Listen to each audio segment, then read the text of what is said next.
ವಿದ್ಯಾ ವಿದ್ಯಾ ಮುದ್ದು ಬಂಗಾರು ಅಳ್ಬಾರ್ದಮ್ಮ, ಅಳ್ಬೇಡ ಕಂದ.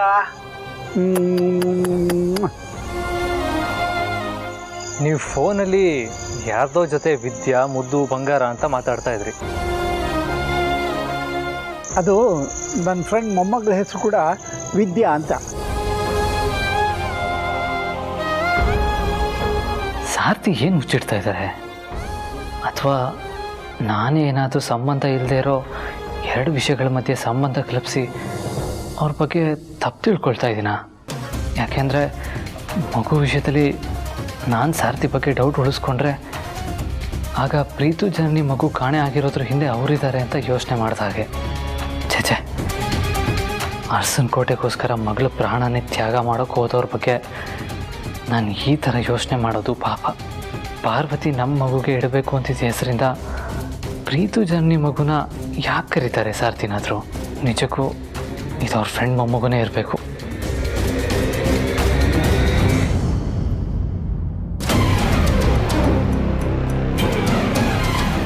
ಯಜಮಾನ್ರೆ, ಬಾರು, ನೀನು ಯಾವಾಗ ಬಂದೆ? ಈಗ ತಾನೇ ಬಂದೆ. ನಾನು ಬಂದರೂ ಗೊತ್ತಾಗದಿರೋಷ್ಟು ಏನು ಯೋಚನೆ ಮಾಡ್ತಾ ಇದ್ರಿ?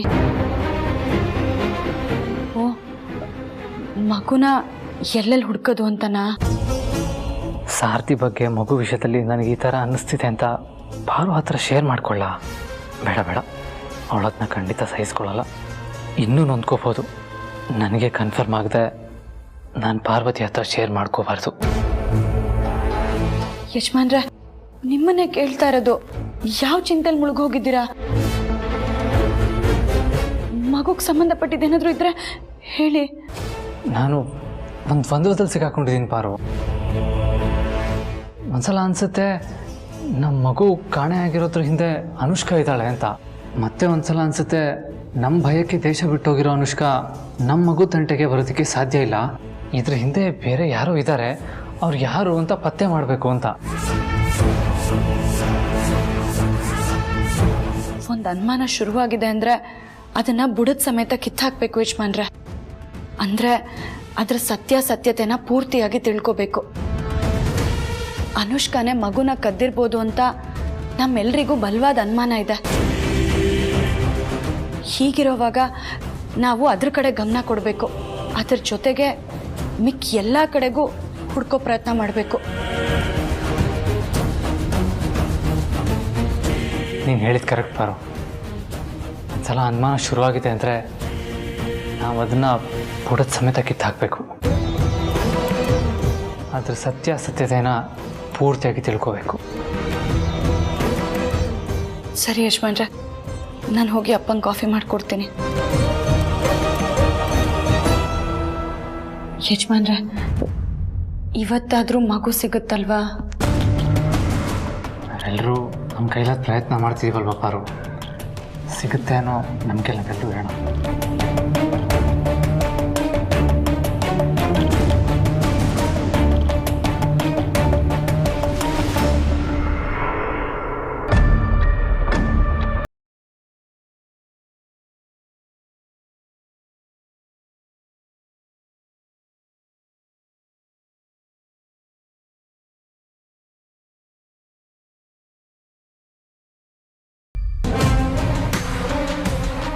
ಹಲೋ, ನಿಸರ್ಗ ನೇಚರ್ ಕ್ಯೂರ್ ಹಾಸ್ಪಿಟಲಾ?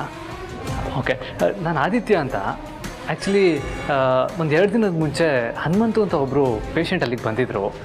ಅವ್ರು ಆ್ಯಕ್ಚುಲಿ 1 ವಾರಕ್ಕೆ ಅಂತ ಬಂದಿದ್ದು, ಬಟ್ ಒಂದು ಫ್ಯಾಮಿಲಿ ಎಮರ್ಜೆನ್ಸಿ ಅಂತ 1 ದಿನಕ್ಕೆ ವಾಪಸ್ ಬಂದಿದ್ದರು. ಆ್ಯಕ್ಚುಲಿ ಅವ್ರದ್ದು ಏನಾದರೂ ಡಯಾಗ್ನಿಸ್ ರಿಪೋರ್ಟ್ ಸಿಗ್ಬೋದಾ? ಇಲ್ಲೇ ಫಾಲೋ ಅಪ್ ಮಾಡೋಣ ಅಂತ. ಅವ್ರು ನಮ್ಮ ಮಾವನೇ, ಹೆಸರು ಹನುಮಂತು ಅಂತ. ನಾನು ಲೈನಲ್ಲೇ ಇರ್ತೀನಿ. ಹೇಳಿ. ಏನು, ಹನುಮಂತು ಅನ್ನೋರು ಬಂದೇ ಇಲ್ವಾ? ಓ, ಪರವಾಗಿಲ್ಲ ಬಿಡಿ. ಮೋಸ್ಟ್ಲಿ ನನ್ನ ಮತ್ತು ಮಾವನ ಮಧ್ಯೆ ಏನೋ ಸ್ವಲ್ಪ ಮಿಸ್ಕಮ್ಯುನಿಕೇಷನ್ ಆಗಿರಬೇಕು. ಬೇರೆ ಯಾವುದೋ ನೇಚರ್ ಆ್ಯಂಡ್ ಕ್ಯೂರ್ ಹಾಸ್ಪಿಟಲ್ ಇರ್ಬೋದು, ನಾನು ವಿಚಾರಿಸ್ತೀನಿ. Thank you so much.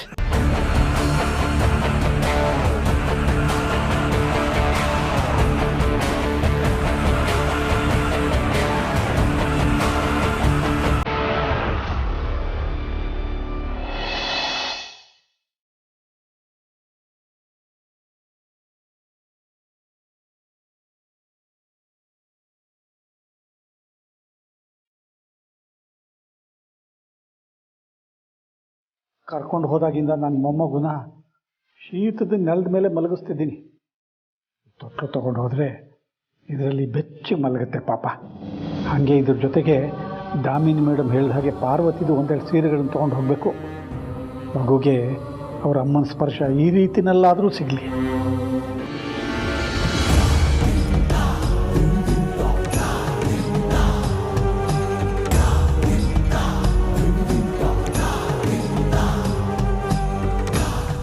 ಮತ್ತ್ಯಾಕಪ್ಪ ಈ ತೊಟ್ಲನ್ನ ಕೆಳಗಡೆ ಇಳಿಸಿದ್ಯಾ? ನಿನಗೆ ಹೇಳಿದ್ದೀನಿ ತಾನೆ ತೊಟ್ಲು ಮೇಲೆ ಇರಲಿ ಅಂತ.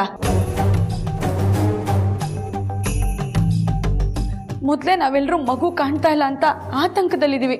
ಇಂಥ ಸಮಯದಲ್ಲಿ ನೀನು ಮತ್ತೆ ಮತ್ತೆ ತೊಟ್ಲನ್ನ ಕೆಳಗಡೆ ಇಳಿಸಿ ನಮಗೆ ಜ್ಞಾಪಕ ಬರೋ ಹಾಗೆ ಮಾಡ್ತಾ ಇದೆಯಲ್ಲಪ್ಪ.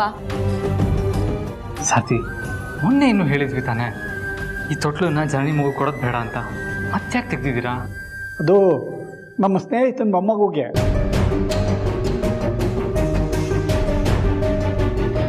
ಅದೇ ದೊಡ್ಡ ಯಜಮಾನ್ರೆ, ರಾತ್ರಿ ಹೇಳಿರ್ಲಿಲ್ವಾ ಗೋಪಾಲಣ್ಣನ ಮೊಮ್ಮಗು ಬಗ್ಗೆ? ಅವ್ರಿಗೇನೆ ಗೋಪಾಲಣ್ಣ ಯಾವಾಗಲೂ ನಮ್ಮ ಪಾರ್ವತಿನ ಮಗಳೇ ಮಗಳೇ ಅಂತಿದ್ದ. ಅವನ ಮೊಮ್ಮಗು ನನಗೂ ಮೊಮ್ಮಗು ತಾನೆ. ಪಾಪ ನಮ್ಮ ಗೋಪಾಲಣ್ಣ ಗಾರ್ಮೆಂಟಲ್ಲಿ ಸೆಕ್ಯೂರಿಟಿ ಕೆಲಸ ಮಾಡ್ತಾನೆ. ಅವ್ರ ಮೊಮ್ಮಗುಗೆ ಒಂದು ತೊಟ್ಲು ಕೊಡ್ಸೋಕ್ಕಾಗದೇ ಇರೋಷ್ಟು ಬಡತನ. ನನ್ನನ್ನು ಕೇಳ್ದ, ಹನುಮಂತಣ್ಣ ನಿಮ್ಮನೇಲಿ ಯಾವುದಾದ್ರೂ ಒಂದು ಹಳೆ ತೊಟ್ಲಿದ್ರೆ ಕೊಡು ಅಂತ. ಹೇಗೂ ನಮ್ಮ ಮನೇಲಿ ಇತ್ತಲ್ಲ ಇದು, ಅದಕ್ಕೆ ಅವನು ಕೊಟ್ಟರೆ ಅವ್ರ ಮೊಮ್ಮಗು ಆಗುತ್ತಲ್ಲ ಅಂತ ಮನ್ಸಿಗೆ ಸಮಾಧಾನ. ಜೊತೆಗೆ ಅರಸನಕೋಟೆ ಮಗು ಕಳೆದೋಗಿದೆ. ಅಗತ್ಯ ಇರೋರಿಗೆ ಈ ತೊಟ್ಲು ದಾನ ಮಾಡಿದ್ರೆ ಮಗು ಬೇಗ ಸಿಗ್ಬೋದೇನೋ ಅಂತ ನಂಬಿಕೆ. ಹಾಗಾದರೆ ಮೊದಲು ತೊಗೊಂಡೋಗಿ ಈ ತೊಟ್ಲನ್ನ ಕೊಡಪ್ಪ. ಸರಿ ನಮ್ಮ ಬಾರೋ, ಹಾಗೆ ನಿಂದು ಒಂದೆರಡು ಹಳೆ ಸೀರೆಗಳಿದ್ರೆ ಕೊಡಮ್ಮ. ಹಳೆ ಸೀರೆನಾ? ಯಾಕಪ್ಪ? ಗೋಪಾಲಣ್ಣನ ಮಗಳಿಗಮ್ಮ ಪಾಪ. ಸರಿಯಪ್ಪ, ತಗೋ.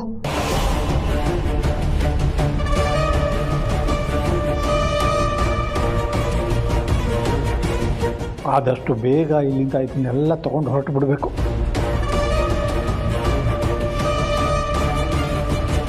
ಸರ್ತಿ, ಇದನ್ನೆಲ್ಲ ನೀವು ಒಬ್ಬರೇ ಹೇಗೆ ತೊಗೊಂಡು ಹೋಗ್ತೀರಾ? ಪಾಪ ಮೊದಲೇ ಮಣ್ಣಿನವು ಅಂತ ಹೇಳ್ತಾ ಇದ್ರಿ. ಒಂದು ಕೆಲಸ ಮಾಡೋಣ, ನಾನು ನಿಮ್ಮ ಜೊತೆ ಬರ್ತೀನಿ, ಒಟ್ಟಿಗೆ ಆಟೋದಲ್ಲಿ ಹೋಗಿ ಬಂದ್ಬಿಡೋಣ. ಅಯ್ಯೋ ಬೇಡ ಬೇಡ, ನೀವ್ಯಾಕೆ ನಿಮ್ಮ ಕೆಲ್ಸಕ್ಕೆ ತೊಂದರೆ ಮಾಡ್ಕೋತೀರಾ? ನೀವು ಹೊರಡಿ, ನಾನು ತೊಗೊಂಡೋಗ್ತೀನಿ.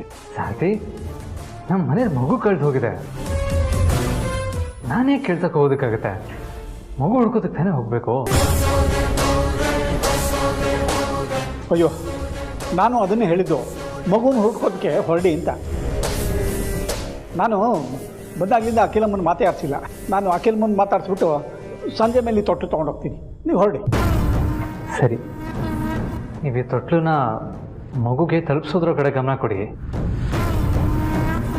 ನಾನು ಅರಸನಕೋಟೆ ಕುಡಿನ ಹುಡ್ಕೋದ್ರ ಕಡೆ ಗಮನ ಕೊಡ್ತೀನಿ. ಕಿಡ್ನ್ಯಾಪರ್ ಯಾರೇ ಆಗಿರಲಿ, ಅರಸನಕೋಟೆ ಕುಡಿನ ಅದು ಎಲ್ಲೇ ಬಚ್ಚಿಟ್ಟಿರಲಿ, ಇವತ್ತು ನಾನು ಮಗುನ ಹುಡುಕ್ತೀನಿ.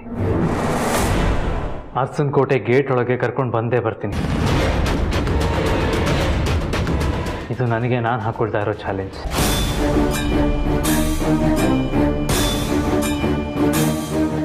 ಬರ್ತೀನಿ ಸರ್.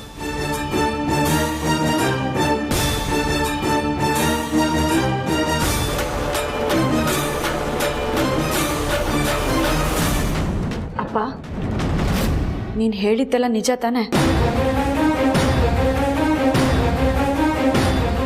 ನನ್ನ ಮಗಳಿಗೆ ನನ್ನ ಮೇಲೆ ಏನಾದರೂ ಅನುಮಾನ ಬಂದ್ಬಿಡ್ತಾ? ಅದೇಪ್ಪ, ಬಡವ್ರ ಮಗುಗೆ ನಮ್ಮನೆ ತೊಟ್ಲು ಕೊಟ್ರೆ ನಮ್ಮ ಮಗು ಬೇಗ ಸಿಗುತ್ತೆ ಅಂತ ಹೇಳಿದ್ಯಲ್ಲ, ಅದು ನಿಜ ತಾನೆ? ಖಂಡಿತ ಸಿಗುತ್ತಮ್ಮ. ನೀನು ಮಗು ನೆನೆಸ್ಕೊಂಡು ಕಣ್ಣೀರು ಹಾಕ್ಬೇಡ. ಈ ಅಪ್ಪನ್ನ ನಂಬು, ಎಲ್ಲ ಒಳ್ಳೆಯದಾಗುತ್ತೆ.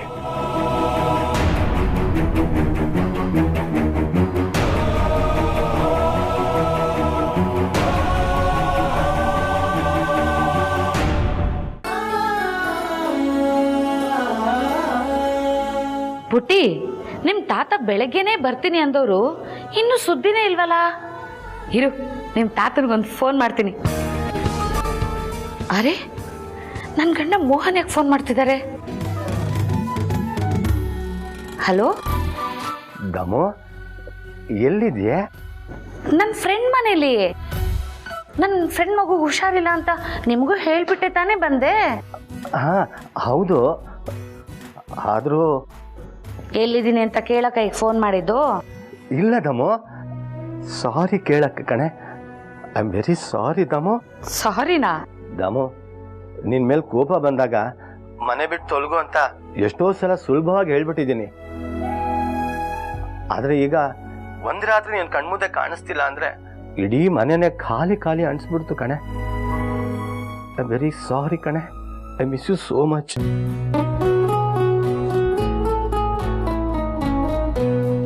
ದಮೋ, ಅಳ್ತಾ ಇದೀಯಾ? ಯಾಕೆ? ಮದ್ವೆ ಆದಾಗಿಂದ ಇಲ್ಲಿವರೆಗೂ ನೀವು ಯಾವತ್ತೂ ಈ ಥರ ಮಾತಾಡಿರ್ಲಿಲ್ಲ ಮನಸ್ಸು ಬಿಚ್ಚಿ. ನೀವು ಸಾರಿ ಹೇಳಿದ್ರು ಸರಿ, ಐ ಮಿಸ್ ಯು ಅಂದ್ರು ಸರಿ. ಎಷ್ಟು ವರ್ಷಕ್ಕಿಂತ ಇವತ್ತು ನೀವು ಮಾತಾಡ್ತಿರೋದು ನಂಗೆ ತುಂಬಾ ಸ್ಪೆಷಲ್ ಅಂತ ಅನಿಸ್ತಿದೆ. ಅದಕ್ಕೆ ಅಳು ಬಂತು. ಅಳ್ಬೇಡ ದಮೋ. ಮೊದಲೆಲ್ಲ ನಿನ್ ಸಣ್ಣತನ ನಂಗೆ ತುಂಬಾ ಚುಚ್ತಾ ಇತ್ತು. ಆದ್ರೆ ಇತ್ತೀಚೆಗೆ ನೀನ್ ತುಂಬಾ ಬದಲಾಗಿದ್ಯಲ್ವಾ? ಮೊದಲೆಲ್ಲ ನಿನ್ ಜೊತೆಲಿ ಇದ್ದಾಗ ಈ ಜನ್ಮ ಯಾವಾಗಪ್ಪ ಮುಗಿಯುತ್ತೆ ಅಂತೆಲ್ಲ ಅನ್ಕೊಳ್ತಾ ಇದ್ದೆ. ಆದ್ರೆ ಈಗ 7 ಜನ್ಮನು ನೀನೇ ನನ್ನ ಹೆಂಡತಿಯಾಗಿ ಬರ್ಬೇಕು ಅಂತ ಆ ದೇವ್ರ ಹತ್ರ ಬೇಡ್ಕೊಳ್ತಾ ಇದ್ದೇನೆ ಕಣೆ. ನಿನ್ನ ನಿಜವಾಗ್ಲೂ ತುಂಬಾನೇ ಮಿಸ್ ಮಾಡ್ಕೊಳ್ತೀನಿ ಕಣೆ. ಅದ್ ಯಾವ ಫ್ರೆಂಡ್ ಮನೆಗೆ ಹೋಗಿದ್ಯೋ, ಬೇಗ ಬಂದ್ಬಿಡು.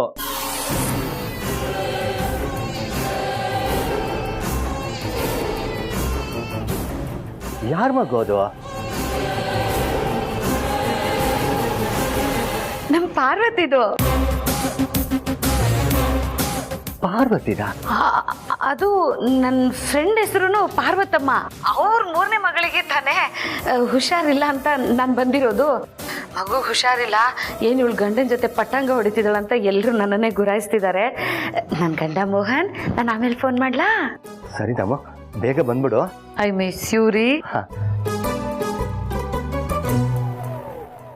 ಎಷ್ಟು ವರ್ಷದ ಮೇಲೆ ನನ್ನ ಗಂಡನ ಬಾಯಲ್ಲಿ ನನ್ನ ಬಗ್ಗೆ ಒಳ್ಳೆ ಮಾತನ್ನು ಕೇಳಿ ಅವ್ರನ್ನ ಗಟ್ಟಿಯಾಗಿ ತಪ್ಕೊಂಡು ಮುದ್ದಾಡಬೇಕು ಅನ್ನಿಸ್ತಿದೆ.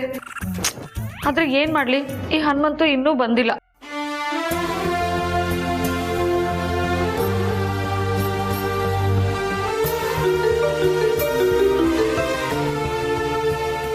Hello madam.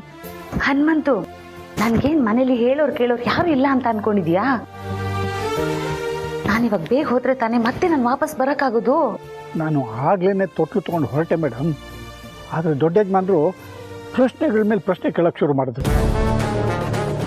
ನಾನು ಏನೇನು ತೇಪೆ ಹಚ್ಚಿ ನನ್ನ ಫ್ರೆಂಡ್ ಮೊಮ್ಮಗುಗೆ ಅಂತ ಎಲ್ಲ ಸಬೂಬ್ ಹೇಳಿ ಮೇಂಟೈನ್ ಮಾಡಿದೆ. ಅವ್ರು ಹೊರಟರು, ನಾನು ಹೊರಡ್ತೀನಿ. ಸರಿ ಸರಿ ಹನುಮಂತು, ನೀನು ಬೇಗ ಬಾ. ಸರಿ ಮೇಡಮ್.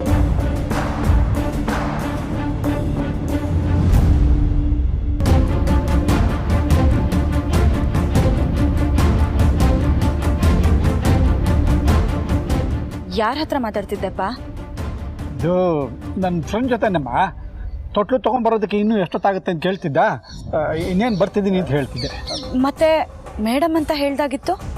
ಮೇಡಮ್ ಅನ್ನ ಅದು ನನ್ನ ಫ್ರೆಂಡ್ ಇದ್ದಾನಲ್ಲ, ಅವನ ಮಗಳ ಮನೆಯವರು ಎಲ್ಲ ಚೆನ್ನಾಗಿ ಓದ್ಕೊಂಡಿರೋರು, ಗೊತ್ತಿರೋರು, ನಮ್ಮ ದಾಮಿನಿ ಮೇಡಮ್ ಥರ. ಅವ್ರ ಮನೇಲಿ ಎಲ್ಲರೂ ಮೇಡಮ್ ಅಂತಲೇ ಅನ್ನೋದು.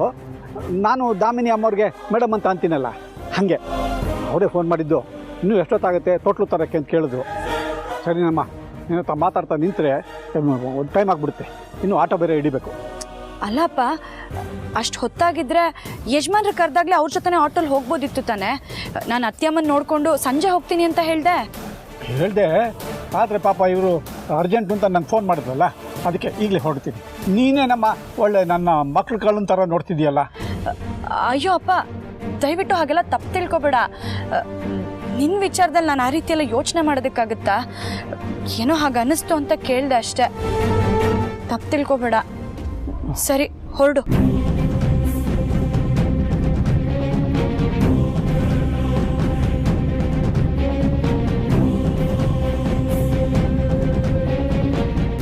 ಸರಿ, ನಾನು ಬರ್ತೀನಮ್ಮ. ಸರಿಯಪ್ಪ.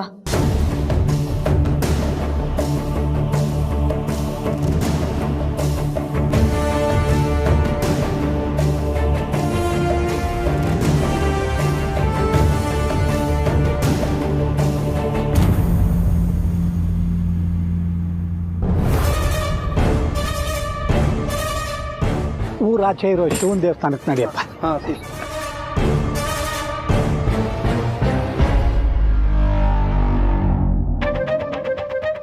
ನಡಿಯಪ್ಪ.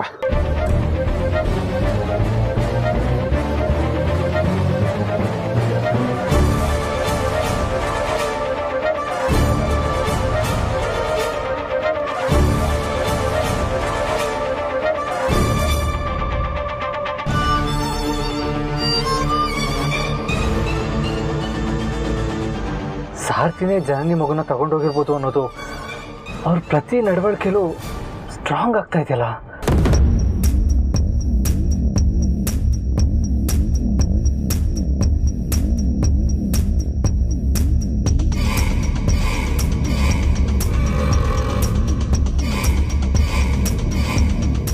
ಕೇಳದೆ ಕಾರ್ ಕೀನು ತಗೊಂಡು ಹೋಗೋರಲ್ಲ ನಮ್ಮ ಸಾರ್ತಿ.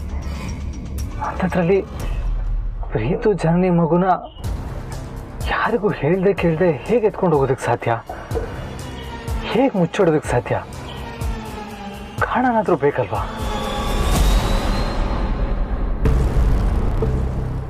ಆದರೆ ನಿನ್ನೆ ಸಾರ್ತಿ ನಡ್ಕೊಂಡಿದ್ದ ನಡವಳಿಕೆ ಅನುಮಾನ ತರೋ ಥರ ಇತ್ತು.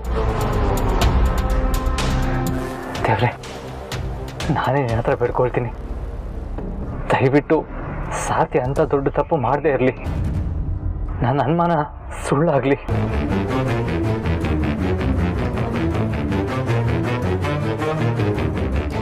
ಇಲ್ಲೇ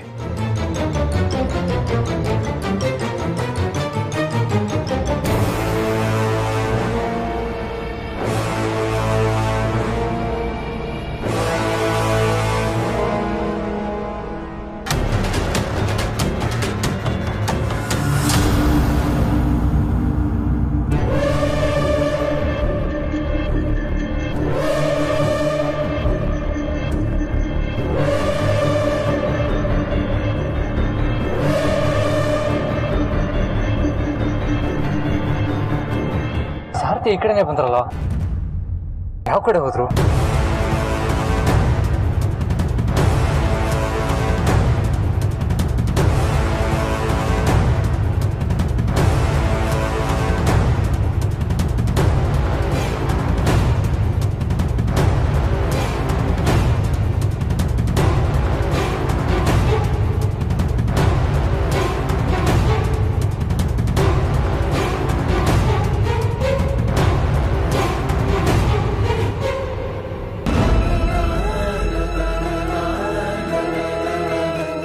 ಇಲ್ಲೂ ಇಲ್ವಲ್ಲ, ಮತ್ತೆ ಎಲ್ಲಿ ಹೋದ್ರು?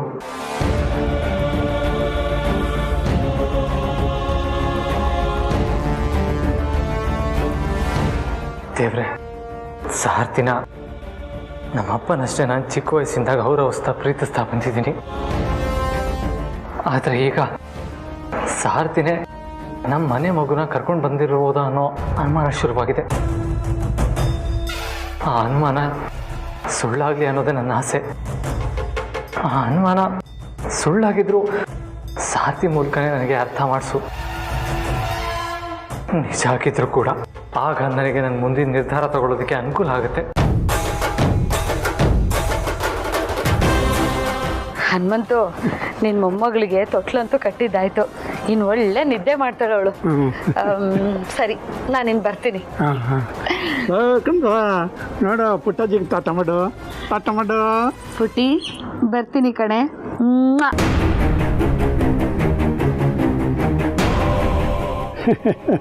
ನಡಿ ನಡಿ, ಮಾಮನ ತೊಟ್ಲಲ್ಲಿ ಆನಂದವಾಗಿ ನಿದ್ದೆ ಮಾಡುವಂತೆ.